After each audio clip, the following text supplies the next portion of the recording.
February 2nd, 2005, Groundhog Day. This is Viz. Harry stepped outside, saw his shadow, and left.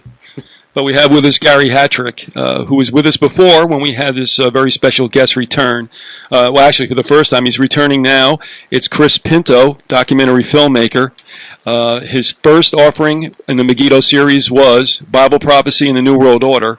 And now he's just come out with the second release, Megiddo 2, The New Age. And both Gary and I want to welcome you, Chris, to the Grassy Knoll. Well, thanks, Viz. It's good to be back. Hey, Gary, how are you? I'm doing very well, sir. Thank you. Would you, before we get into the New Age, the second part of the series, can you capsulize what the first one was about, Bible Prophecy and the New World Order? In part one, what we wanted to do was to establish the outline of Bible prophecy, and we don't pretend to include everything, but we included what seems to be, through the research that I've done, the major issues in terms of the global government that is prophesied in the book of Daniel and in the book of Revelation, alongside the global religion, that the world will ultimately be led into this world religious system, with a world economy that's described where in the book of Revelation it talks about, I think it's chapter 13, discusses the mark of the beast and that no man will be able to buy or sell except he that has the mark, and so on.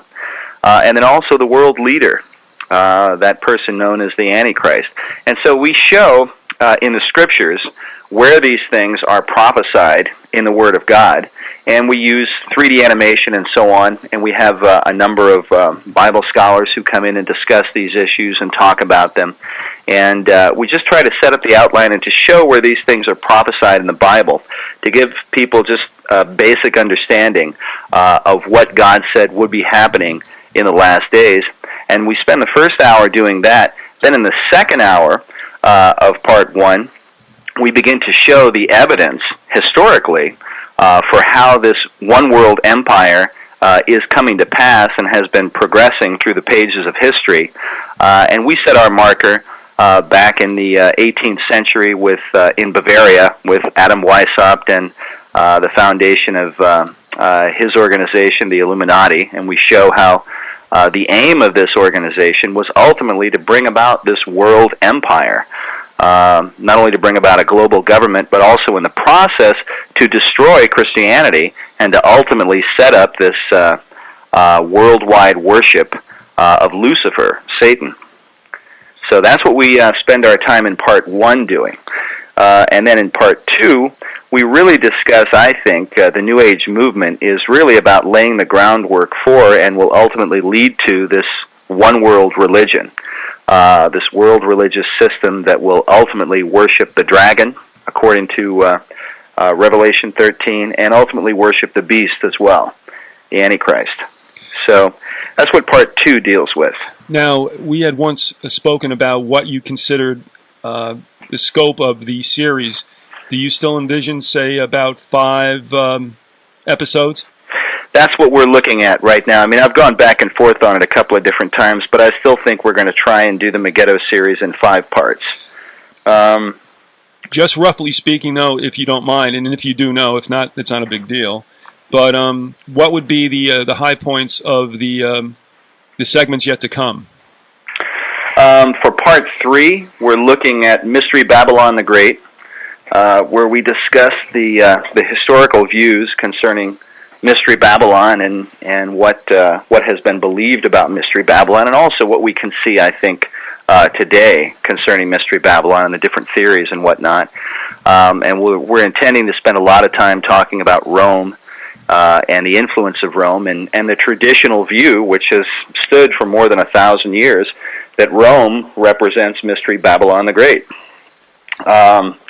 In particular, the Roman Church, which is I think it's fair to say that's a controversial issue. Not everyone agrees with that, and so we're going to try and be fair and sober-minded about it and talk about some of the other issues. I think that Mystery Babylon encompasses not only Rome, but in studying the New Age, it seems to encompass all the world religions that are impacted by and influenced by the ancient mystery religion okay, the ancient mysteries of Babylon, Egypt, Greece, and Rome, and so on, that are a part not only of the Roman system, but they're also part of this whole New Age movement. And when you study, things like Masonry and the secret societies and even Skull and Bones and so on, and you examine their belief systems and you examine their ceremonies and so on, all of it is grounded and rooted in that ancient mystery system. And this whole system, wherever it is found, whether it's found in Roman Catholicism, or if it's found in Masonry, or if it's found in another secret society, be it the Knights of Columbus or Skull and Bones, or some other, or you find it among New Agers who are practicing this conglomeration of Hinduism and Buddhism and, the various mind sciences and so on. It all is in rebellion against the Word of God and has its root and its origin in this Babylonian mystery religion. That's where all of these elements come from and the teachings stem from. And so it seems to represent that whole system. To me, anyway, at least that's as much as I feel comfortable saying right now. Okay, and do you want to touch upon any of the other the other episodes, that would be part 3. Part 4, right now, we envision as just being dedicated to doing a history of Antichrist and what the various views on Antichrist have been over the last 2,000 years since John first introduced, that name in particular. You have heard that Antichrist shall come. And, of course, he's known by many other names in the Scriptures, and he's prophesied even in the Old Testament, and so on. But just to talk about the various views concerning Antichrist and what the Bible has to say about him, and then discuss some of the predominant theories. One of them being, I think probably one of the oldest theories, of course, is that Antichrist would come through the papacy, that it would be in the form of a pope of some kind. Today, there are many people who believe who still believe that the papacy will be the office of Antichrist, but there are many people now who think that that the Pope will probably fill the role of the false prophet, and they believe that Antichrist will be some other figure, some kind of pseudo-Hindu, Maitreya, Superman kind of Hitler-esque character who will show up, and he'll be this political power guy, and he'll have the Pope as his false prophet sidekick, this kind of thing. That's a scenario that seems to have progressed through the 20th century. I don't necessarily agree with it, but I think it's only fair to say that, there's a number of people who sort of believe in that kind of unfolding of things. Then, of course, there's the whole Merovingian bloodline that this Da Vinci Code craze deals with, talking about, the royal bloodline of England and so on, and believing that this is the royal bloodline of Jesus Christ through Mary Magdalene and so on down through the centuries. In fact, when I interviewed William T. Still, who wrote his book on the New World Order, and he appears in Megiddo Part 1, Still actually, gave me a little interview time talking about how his belief concerning the Antichrist is that Antichrist will come through this Merovingian bloodline. And, of course, there's the book Antichrist and a Cup of Tea that seems to promote that idea. You familiar with all this, Biz? Oh, yeah. I have two questions, and then I want to get back to the focus of this show, and that is the second part of Megiddo, the New Age. Okay. But you touch upon, we're laughing, because you know how absurd... Am I rambling? Is that why you're laughing at me? We're laughing at the whole concept of Merovingians or Merovingians. Right. But let me ask you this while we're visiting that. One, the Da Vinci Code might serve some positive basis for evangelicals in the sense that, or everybody, because I think people should know what these characters have on their mind. Right. Because I think they incorporate the royal families, the monarchies of Europe. Did you find that out at all? Did you see that perhaps that Charles thinks he's in that line, et cetera, et cetera? Well, I don't know anything about Charles in particular. I know that there are some people who think that Charles is a candidate for the Antichrist, which I think is, I personally think that's kind of silly, simply because one of the meters that I use whenever somebody suggests that this person or that one might be Antichrist is that the Bible says, that whoever the Antichrist is, that all the world will worship this person.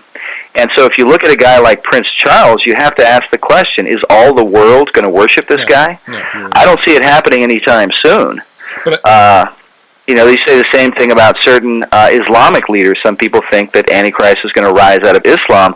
I don't see all the world worshiping any Muslim anytime in the next half century at least. If, you know, the end will not come for quite some time if, you know, if we're waiting to see the world worship a Muslim. Right now, many people in the world think that Muslims are fanatics and madmen. And I just don't see, I mean, you know, I've got a lot of friends who are not Christians. They're not necessarily believers, but I don't see them worshiping a guy like that. You see what I'm saying? Sure. Well, so I think that's an important meter to take into consideration. Now, when you start talking about the papacy, however, and you watch the Pope walk through a crowd, or go through a crowd and people weeping and crying and falling all over themselves, it's a lot more. It seems to me a lot more likely that it could be a papal monarch, at least from that regard. Of course, there are other things that have to be fulfilled prophetically for this character, but that's one of the meters that I consider whenever somebody suggests this person or that one could be the Antichrist. Could the whole world worship this guy? All right. Well, as we move away from this Merovingian situation, right. It is my understanding that there are a number of families or bloodlines today that believe they are part of that. So I'm not looking for a particular person like Charles to be the Antichrist with a capital A, but I do believe that they believe they've got a bloodline that is superior to others. Yeah, Still told me when I interviewed him that when he was in England, he actually saw documents that trace the royal line back, trace this whole Merovingian line back through the centuries. And I thought that was very interesting. Because apparently these guys take it very seriously. I mean, I've told friends of mine who get really caught up in the Da Vinci Code book that Dan Brown, he didn't really stumble across some unique, bits of information, that this stuff has been out there for years, and people have taught it and believed it and whatnot. It's just that somehow or other Dan Brown's book has exploded, into the public scene, and a lot of people are, becoming aware of this information, and they're fascinated by it. But people who have studied, I think, the world conspiracy and so on have been familiar with this stuff for a long time. There was a special on, I think, the History Channel about a week and a half ago. I think it was about this very subject. And what was really unusual to me is it's being presented as something that is viable. It wasn't being presented as, here's some wacky people who believe some really wacky things. Right. It was being presented as something that, well, maybe this is true. Incredible, yeah. Yeah, one of the things that I was getting at, I had a conversation with my sister about this yesterday, and she's reading the Da Vinci Code. Now, she doesn't buy into it. She's a Christian, thank the Lord. But she was recognizing the danger of it. One of the things that I argue, though, is that, Dan Brown, his characters in here are making reference to the Gnostic Gospels. And when we read the Bible, 2,000-year-old documents, in John's epistles, where he's talking about those who deny the Father and the Son. This is that spirit of Antichrist. Most every commentator agrees that John is referring to the Gnostics. And so the Gnostics and their writings and their heresies and so on were well known to the first century church, and the first century church was warning believers about these Gnostic heresies. Well, so many of these guys that come out and preach these things, they openly admit that they're referring to the writings and the teachings of the Gnostics. It's incredible to me that people would buy into it, especially when we have 2,000-year-old warnings that these things would happen. It is very interesting, though, if you draw a line historically, as some would say, from the Gnostics and the Gnostic heresies that compelled John to talk about the spirit of Antichrist, okay? And then you start looking at, 2,000 years later, it's these Gnostic heresies that are supporting this whole Merovingian, bloodline thing. and really denying the gospel. And it goes into, the Gnostic writings, because people today, they get hold of these writings that are 1,500 or 1,900 years old, and they go, wow, this is an ancient document. Maybe this should be part of the Scripture. But I think the argument that we need to stand fast in is that these things were lies, 1,900 years ago, and they're lies 1,900 years later. Just because they come out of old documents doesn't mean that they're things that should be regarded as being on par with the truth. It's interesting that you're saying that, because in your Megiddo series, you're always tracing things through history. And what's coming out now with this Da Vinci Code, all the emphasis on Mary Magdalene, and there are apocryphal gospels, false gospels that really exalt Mary Magdalene way back then. It's all being tied together. Right. We want to let everyone know you're listening to the Grassy Knoll on Dade City Micro Radio. We have with us Chris Pinto, documentary filmmaker. The series is Megiddo, and what brings him to us a third time is the release of his second part, Megiddo to the New Age. And we have with us, and I didn't properly introduce him, and that's Gary Hattrick, who's the editor of the Zephyr Hills News, a local newspaper here in Florida. Chris, one last odds and ends before we give some ordering information. I just want to get this done because it's on my mind. You had mentioned Maitreya before. Right. Now, as far as I understand it, this is a very nebulous situation, but as far as I understand it, he supposedly is alive right now, is he not? I'll be honest with you. I see so many varying accounts. Benjamin Krem, who introduced himself as the spokesman for Maitreya, set a timeline for the appearance of Maitreya, and of course that timeline has come and gone, and Maitreya didn't show up when Krem said he would. But he still keeps preaching, Maitreya and whatnot. And if you get on the internet and you type in the Maitreya and you go to the Google image search, you see this image of this Arabic-looking guy with beard and some kind of turban on, and that's supposedly the Maitreya. I honestly don't know if that guy is believed to be the Maitreya. Right. If things continue another 30 or 40 years or however long, and that guy passes away. Then maybe like Krishnamurti, I don't know if you're familiar with him, but back in the early part of the 20th century, the Theosophical Society was pushing a guy named Krishnamurti, who they believed was going to be the world teacher. He was going to be the Christ, okay? Really, this Antichrist figure that they're all waiting for. And Krishnamurti had followers, and he had this organization, established on his behalf and all this other kind of stuff. And at one point, he, after years of these people following him and waiting for him to ascend to his position of glory, he just came out and he made a big speech, and he basically said that he didn't think he was this guy, and he had a lot of followers and whatnot, but he was not this world teacher, and he wanted everybody to stop following him. So I don't really know. I mean, the Maitreya is the New Age picture of the Antichrist very clearly. But whether or not, I know some people believe he's alive in the world. I don't know if that is representative of all New Agers or all people who follow after theosophical teachings and so on. I remember when I was doing research for Megiddo 2, I actually called the Theosophical Society and talked to a guy. I had some questions about Madame Blavatsky, their founder, and the guy was he was not, his belief system I strongly disagreed with, but he was not a fanatical, unreasonable individual to talk to. He was very cautious in terms of explaining the things that he believed and so on. And so I don't know. There may be some people who would say, Maitreya is alive in the world today, and then there may be some people who would say, no, I don't think so. I don't think we're going to know that. Mm-hmm. So I'm not sure that they have an official declaration. Not that I know of, anyway. Right. All right. Well, that cleans up a little bit of odds and ends, and now we want to turn to your second release, Megiddo to the New Age. Have you ever heard of Constance Cumby? I've heard the name, yeah. Well, the reason I'll bring this into our discussion is that back in about 1983, we heard a tape that was circulating around, and it was based, I guess, on her book, The Hidden Dangers of the Rainbow. Sure, I know the book. I never really heard the New Age.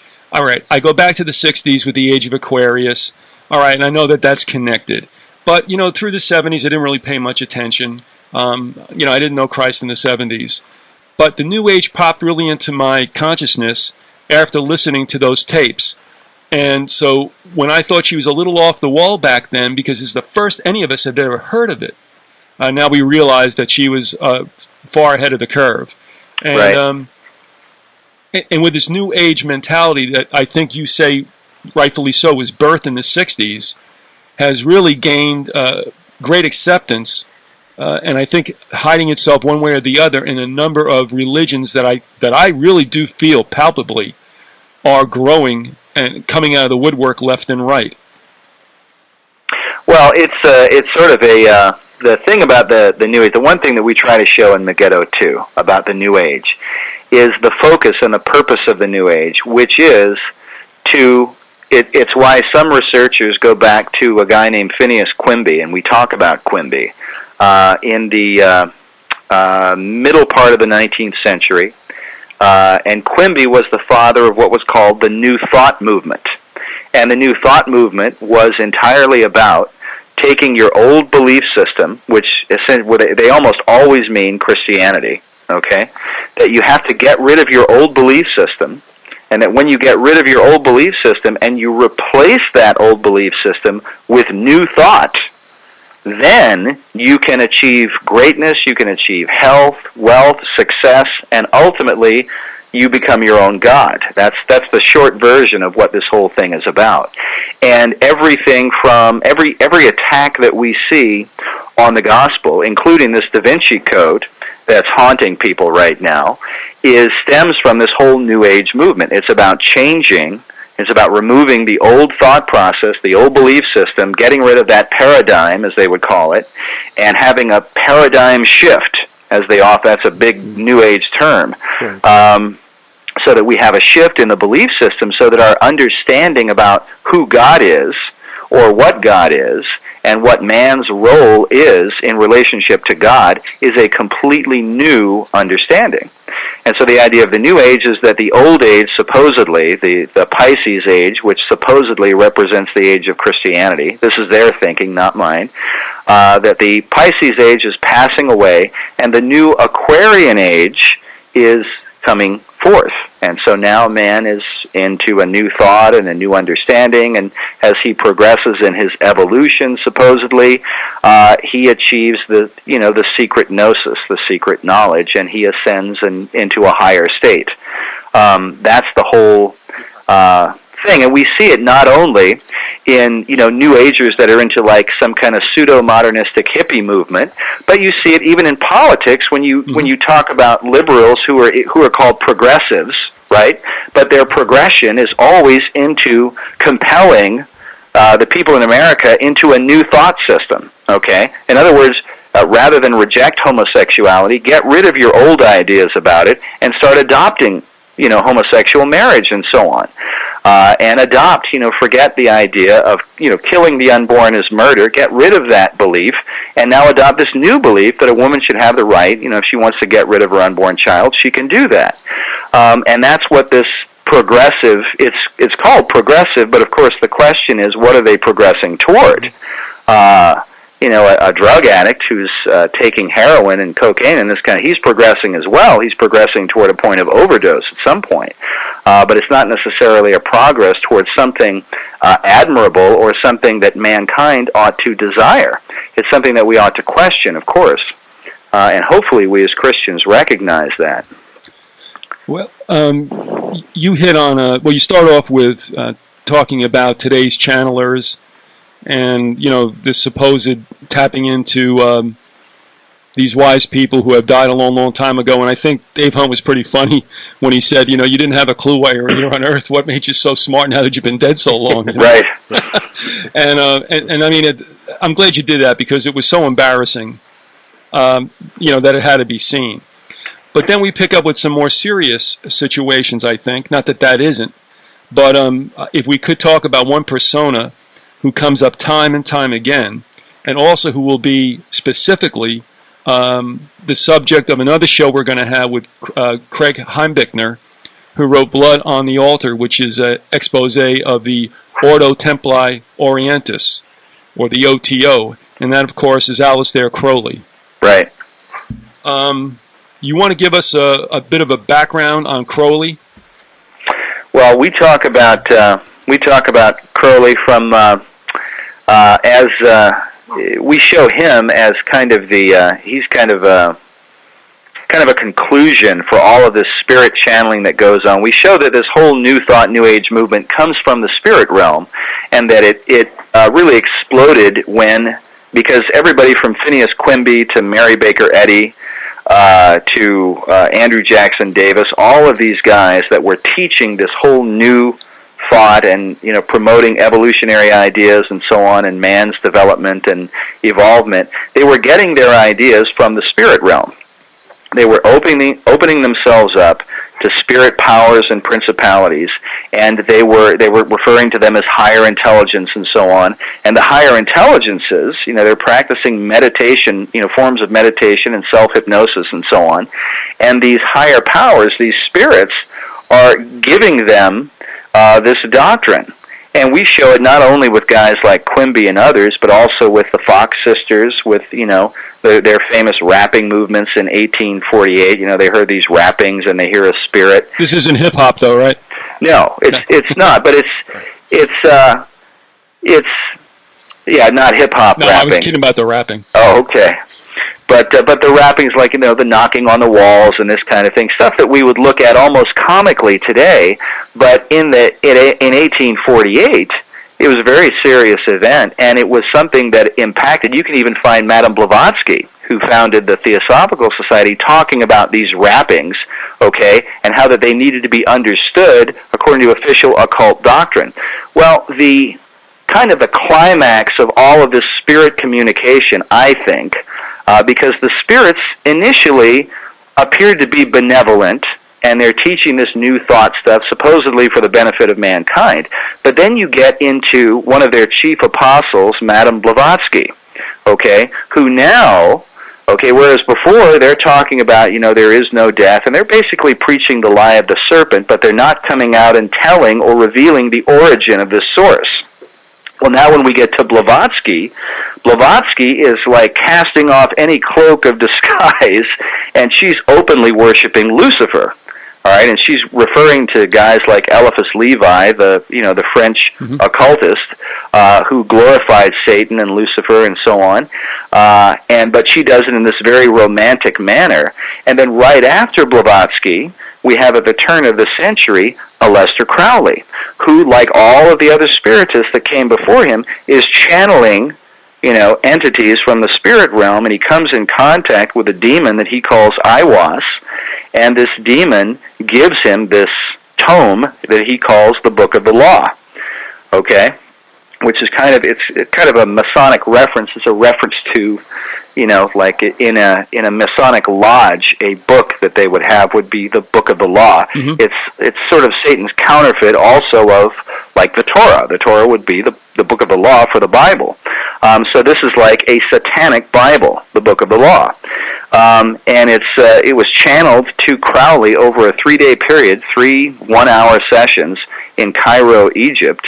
And Crowley sets forth this Book of the Law, and his chief axiom is, "Do what thou wilt shall be the whole of the law." And so now the culmination, the climax, it would seem, of all that these spirits have been saying to everybody else comes out through Crowley. And it's all about, if you piece together what they're saying, they're promoting self-will and the will of man and the glorification of man by man's exercise of his own will. And so Crowley, encapsulates that idea into this declaration that he really got from this Catholic priest, which is an interesting story, named Francois Rabelais, in his book Gargantuan, "Do what thou wilt shall be the whole of the law." In fact, Crowley was so into Rabelais that he took from Gargantua, he took the idea of the Abbey Thelema, which was this place in Rabelais' writings where these people would meet, and the idea of meeting at this Abbey Thelema was the reason it was called an abbey, it was a place where they were going to found a new religion. Okay, they were going to bring forth a new religion. So Crowley now, under the inspiration of Satan, makes this Rabelais declaration, do what thou wilt should be the whole of the law, and then he establishes his Abbey Thelema in Sicily, okay, where he goes and he performs all of these ungodly rituals and blood rituals, and, you know, this guy named Raoul Loveday ends up dying because he drank poisoned cat's blood during one of the rituals that Crowley had instituted and so on. And then his wife, of course, escapes and comes back to London. And Crowley becomes famous for being the great beast, 666, and he's called the wickedest man in the world at that time by the London newspaper. So he became very famous. And there's a lot of interesting sub-stories pertaining to Crowley. He was in contact with guys like Ian Fleming during World War II. Ian Fleming, who wrote the James Bond series, was part of British intelligence during the war and actually wanted to contact Crowley to interview this Nazi that they had captured, okay? And they thought that since Crowley was an occultist and the Nazis were into the occult, that Crowley might be a useful tool in terms of interrogating this guy. And of course, you know, British intelligence said, no, it's not going to happen. Some people argue that it did happen, that Crowley actually went to work for MI6, but I could never pin down a specific document or source that actually confirmed that. So it seemed to be more rumor than anything else. But it does seem to be confirmed that Ian Fleming had kind of a fascination with Crowley and his supreme wickedness, you know, and that he was called the wickedest man on earth, and was so deeply involved into the occult. But Crowley's occultism, the really, I guess, dangerous part of it, and why he was so influential, was he wasn't just following a prescribed outline or doctrine for witchcraft and sorcery. He would talk about in his writings how that if anybody had done something before, he didn't want to have anything to do with it. He wanted to do things that were original and unique, and so he would experiment with all of these just absolutely abominable and ungodly spells and incantations and bloody, sex rituals and so on, sometimes involving, men, women, boys, animals, all this kind of stuff. I don't even want to repeat some of the things that I've, read that he took part in. But he did some pretty abominable things, all for the purpose of trying to tap into these evil intelligences that would grant him more and more power. That was the direction he was heading in. But Crowley was a Mason. He was a very high-ranking Freemason. And he talks in his, he has a chapter in one of his books on Masonry, talks about going over Masonic rituals, and openly admits that in the rituals they're full of all sorts of exoteric symbols and so on, and talks about peeling away the layers, the exoteric layers, to get to the real, hidden meaning behind these rituals. And of course, Crowley being a Satanist, he's looking for the satanic meaning in these Masonic rituals. So he's a very influential character. As we interview toward the tail end of Megiddo, Pastor Joe Schimmel, who has done, in my opinion, in his 10-hour video, They Sold Their Souls for Rock and Roll, he exposes Crowley's influence on the music industry. And he refers to Crowley as the patron saint of rock musicians because there are so many musicians, whether it's the Rolling Stones or whether it's Led Zeppelin, right, whether it's Daryl Hall and John Oates, a host of others, Jim Morrison, and the list goes on and on. Ozzy Osbourne, of course, who sings the song Mr. Crowley. Yeah, what a clip that was. Yeah. Whoa. Yeah. And we show Ozzy singing Mr. Crowley. Chris, could I ask you a question? I wanted to ask you something from a practical standpoint. Sure. Because watching these, I'll tell you there, if you don't know who's in charge of the universe, you could be terrified, and because they can be scary things to watch. And what I'm assuming that you're trying to inform believers, inform Christians of the historical basis and how all these things have been going on throughout the centuries, and show how the New Age is just the old lie, as you've said, and right, to recognize what's happening. Now, what would you want their response to be What would you want believers, as they're looking at this, saying, "Oh man, I had no idea this was so pervasive"? What would you want believers' response to be to your Megiddo series? Well, the one of the scriptures that I really felt compelled by the Lord prior to beginning, or right around the time I was beginning the work through Adullam Films, our ministry is sort of, it's manifold, but Ezekiel chapter 22, God is talking about, he's reproving the priesthood, okay? Mm-hmm. And he says, her priests have violated my law and have profaned my holy things. They have put no difference between the holy and profane. Right. Okay?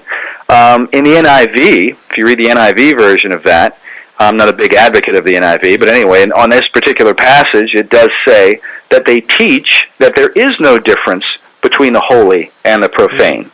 And this is one of the central things happening in the New Age movement. Satan is compelling mankind toward an unholy alliance. The word holy means separate, which is something we talk about in Megiddo too. Right. And so God's continual references that he wants his people to be holy, he says, I am holy, whereas, God's saying, I am separate. But the New Age says, no, God is not separate. God is in everything and in everyone. He's not separate, okay? So they're preaching an unholy God, and they're compelling people to be unholy. They're saying, well, there's no difference between Buddhism and Islam and Hinduism and Christianity and so on. They're all one and the same. This is what Masonry is about, arguing that the true Mason bows down before every altar, that he acknowledges, only the light and not the bearer, and so on. And there's no difference between Christ and Krishna and Buddha and so on. They're preaching an unholy religion. And they're compelling mankind to embrace this unholy religion.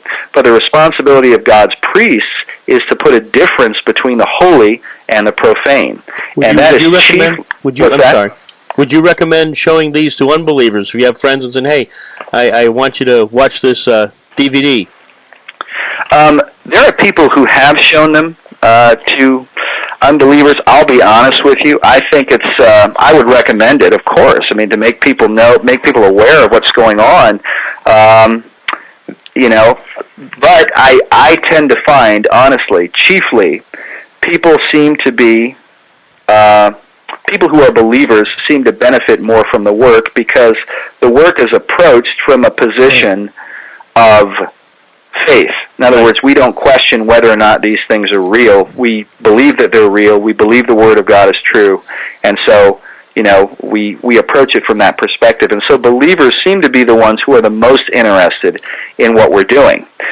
People who are interested, for example, in conspiracy theories, but not necessarily from a biblical perspective, don't necessarily like the work that we're doing because we try to keep everything from a biblical perspective. Right. It's why in Megiddo 2, the first 12 and a half minutes is the whole creation story, okay, with Adam, the creation of Adam and Eve and this kind of thing, because we're trying to establish what the truth is, okay, so that we can then discuss the lie. We can say, okay, now this is what God has declared. Now here's the counterfeit that's coming from the enemy. That's why I thought that would be directed, that particular opening 12-minute segment, made it tailor-made for non-believers because you do give the creation and the fall right there. Also, I think it's interesting what Schimmel said at the end of the DVD, and that is, and this is true, and I find it with a lot of people who email me, Chris, who like to listen to the show. We don't always do. In fact, the majority of the shows are not basically spiritual or Christian-oriented. However, what I'm asking them to consider in light of what is prophesied both in the Old Testament and in the New Testament, and take a look at what's going on today, and is there not a congruity? But Schimmel said at the end, he said, these non-believers will be fighting against the New World Order, and it's meritorious that they are. However, unless they accept Jesus Christ as their Savior, they're going to find themselves in the same fate as those who they're fighting against. Exactly. There was, we spend the early part of Megiddo 2 talking not only about, the creation and, Adam and Eve and whatnot, But then we talk about, because that pertains so much, what happened there in the garden with the seduction of Eve through the serpent, the lie of the serpent, that lie is repeated over and over and over again throughout the New Age movement, and that's a lot of what we show in Megiddo Part 2. But we talk about early America and the early beliefs of the Founding Fathers and their conviction in establishing America initially, and they did not believe in this separation of church and state, which I think is very clearly, if we just read their writings, it's very clear what they're saying and what they're declaring. In fact, they're warning about any form of government apart from Christianity, and that the result of that, or any form of government apart from faith in God, is just going to lead men into bondage. Men who will not be governed by God will be ruled by tyrants, as William Penn, the founder of Pennsylvania, declared. Patrick Henry said, it is when men forget God that tyrants forge their chains. Noah Webster declared that all learning apart from the Bible was useless. And that's sort of in support of what you're saying, Viz, about people fighting against the New World Order and pursuing conspiracy theories and so on, but doing it apart from the Bible. I think the early American fathers, guys like Noah Webster, would look at them and say, why are you pursuing this education apart from the Word of God? Because we need the Word of God to establish an understanding of these things so that we can understand what's going on, so that we can define them. And the removal of that removes any authority that we might have. That's why the removal of God's Word from our society right now, the removal of the Ten Commandments, the removal of God from schools, the removal of God from the courtroom. I mean, faith in God is the foundation of all law. And if God is not the foundation of law and the authority of law, well, then that authority only comes through man, and then the laws will be subject to the opinion of men. Mm-hmm. So if you have good men who are in charge of making laws, okay, then you'll have some good laws. But if you have bad men like Hitler and others who start making laws, well, then they're going to be bad laws, and it's just your opinion versus their opinion as to what law, is a good law or what law is a bad law. Listen, at this juncture, Chris, what we want to do, because we've been reluctant, well, not reluctant, but we've been slow to do so, let's talk about ordering information before we go much further, okay? How can people get both these tapes, and is there a certain discount if they should go, not for the tapes, but for both DVDs? Oh, sure. You can get them either on VHS tape or DVD. We don't ask any more for either one, but you can call our ministry. They're normally $19.95 each, but if you buy them both together, we offer them like a combo deal for $34.95. So it saves you some there. But you can call our ministry toll free at 888-780-5049, or you can go to our website, which is www.adullam,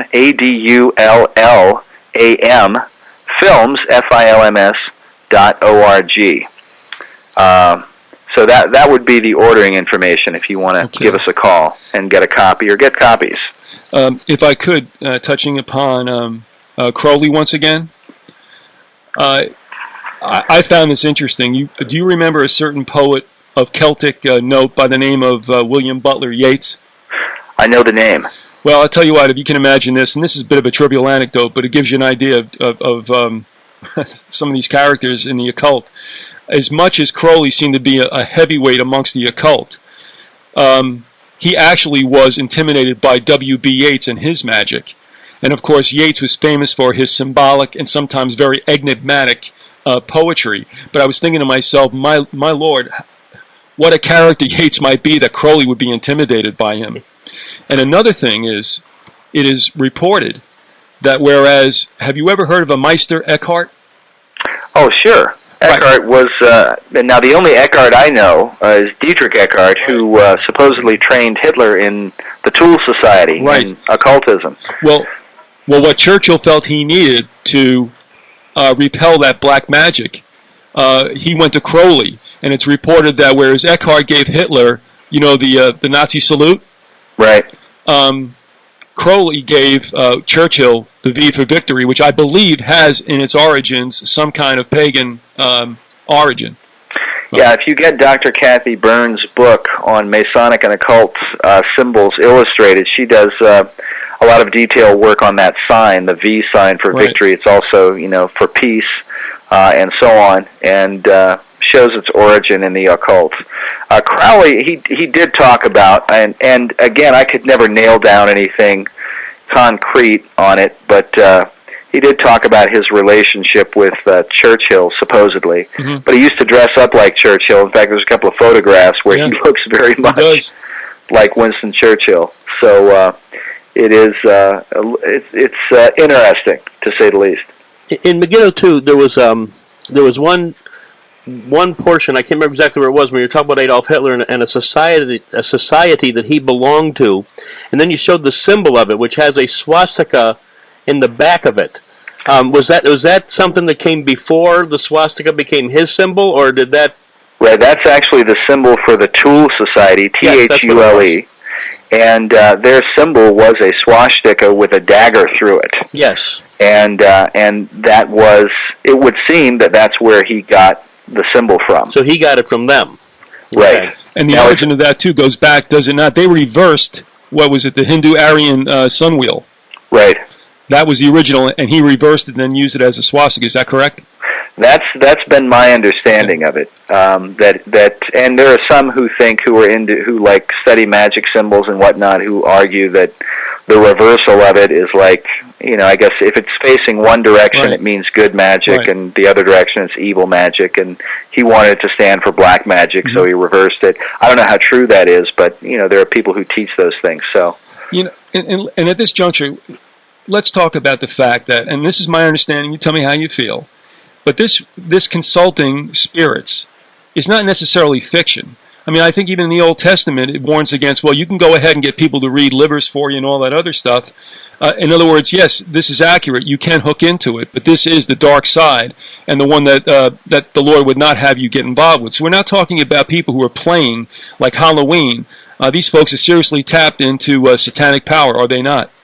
Well, I believe that they are, and in fact, we show a series of channelers in Megiddo too, real channelers on camera, channeling information. And I think the thing that, to me, proves that they're not just putting on an act, because they're not just sitting there trying to tell your fortune or whatever, but they're espousing doctrines and teachings from the spirit realm that all, as Dave Hunt says when he's talking about it, he says, if you examine the testimony of these channelers and the UFOs and aliens and all these things, that there's a continuity to it, that they're all saying the same thing in different ways, okay, and they're all trying to create this universal mentality, all right, and they're trying to teach a universal teaching that man is really his own God, that he doesn't really die, that God is not really a person that they need to look for, but God is a force that is in all living beings, and that really your responsibility, your self-realization is what self-realization is, they talk about denying self. Well, what they mean is that you deny all of the insecurities and the guilt of self, and you realize that you are God, and then you'll be set free. And this is the doctrine of the New Age, that you get set free by realizing, the great deception is you don't know that you're God, but you are really, and you just need to realize that, and then you'll have all this power and all this other kind of stuff. Do you think there's any reason for, I thought it was funny when you pointed out that a lot of them seem to have bad British accents. Yeah. I was listening and going, that's true, listen to them all. Yeah, I don't, I'm still trying to figure that out. I've talked to a number of people about it, and we were wondering, because so many famous occultists and people responsible for occultism. You think of the Old English witchcraft, coming from out of Old England and so on. I don't know. Crowley is from England. A lot of the bands that were into Crowley, that practiced Satanism, like Zeppelin and the Beatles, were from England. The Beatles were into Aleister Crowley, for those who don't know. You have now J.K. Rowling with her Harry Potter books that are, teaching witchcraft and so on. She's from England. I don't know, but it is a sort of strange phenomenon, because they don't just have British accents; they all have bad British accents. It almost sounds phony. But then when you listen to and you watch, and we show a pretty good bit on Jay-Z Knight, because she's so successful. I mean, her seminars, she charges like $1,000 or $1,500 a head for one person to show up, and these things are like sellout, crowds that show up and listen to her demonic spirit Ramtha talk through her, and she's very convicted and very, we show a pretty good bit of her talking, and she's repeating, of course, all of the lies of the New Age movement. And when you compare her testimony with that of other channelers and spiritists and so on, it's very clear that they're all preaching the same thing. And so back to what you said, you were talking about how these are not just parlor tricksters that are trying to, pretend that they have some power that they don't really have. I don't think it's a coincidence that they're all channeling and prophesying from the spirit realm all of this information that's all in unity. And these are people from all over the world, okay? People that don't know each other quite often, and they're all coming up with the same thing. And so there must be some kind of a central force behind this thing, and of course we believe that force is Satan, or that power is Satan.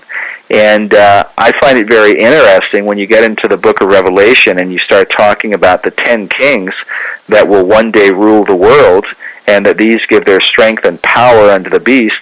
The scripture says that these have one mind, that they have a single universal mind somehow. And it's very interesting that the New Age movement and this whole drive toward a one-world government and a one-world religion and so on is dedicated to creating that universal thought, that one mind in the hearts and minds of men, so that mankind will be in agreement, like at Babel, Well, the sin that cast Satan out of heaven was to try to be as God. Now, the channelers and all those in the occult are trying to relate that same message to the public, and that is, yes, you can be as God. You can be a little God or whatever.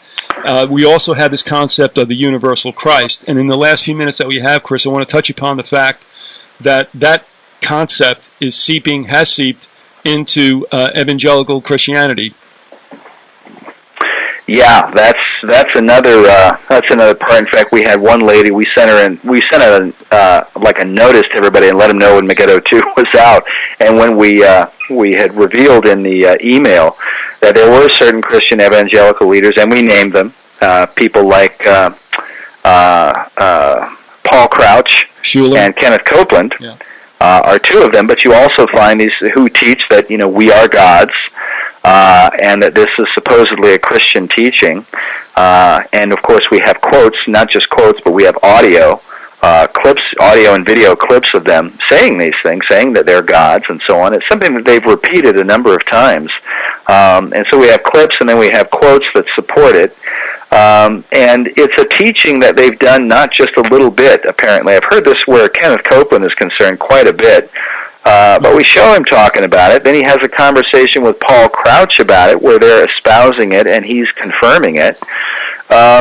It's also found in the Catechism of the Catholic Church that men, that the purpose of Christ is so that men could become gods.